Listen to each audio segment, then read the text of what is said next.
Why are internal products different?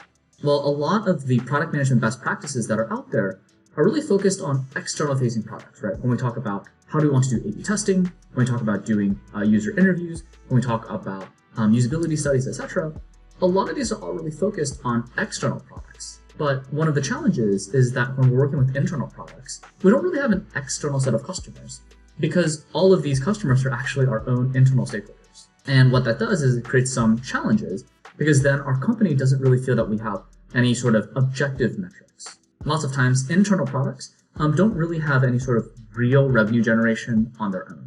So they're not making money for the company.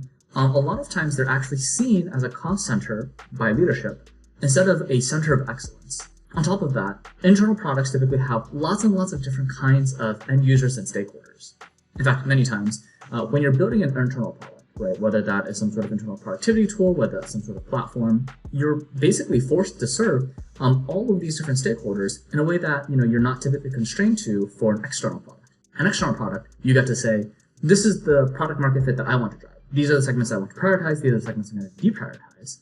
But when you're building an internal product for your own company, many times you have to serve everyone who comes in the door, and that can be challenging. On top of that, just prioritization is very difficult because typically when we think about working with external products, we can say, oh, okay, we are trying to drive revenue, or we're trying to drive retention, or we're trying to drive engagement.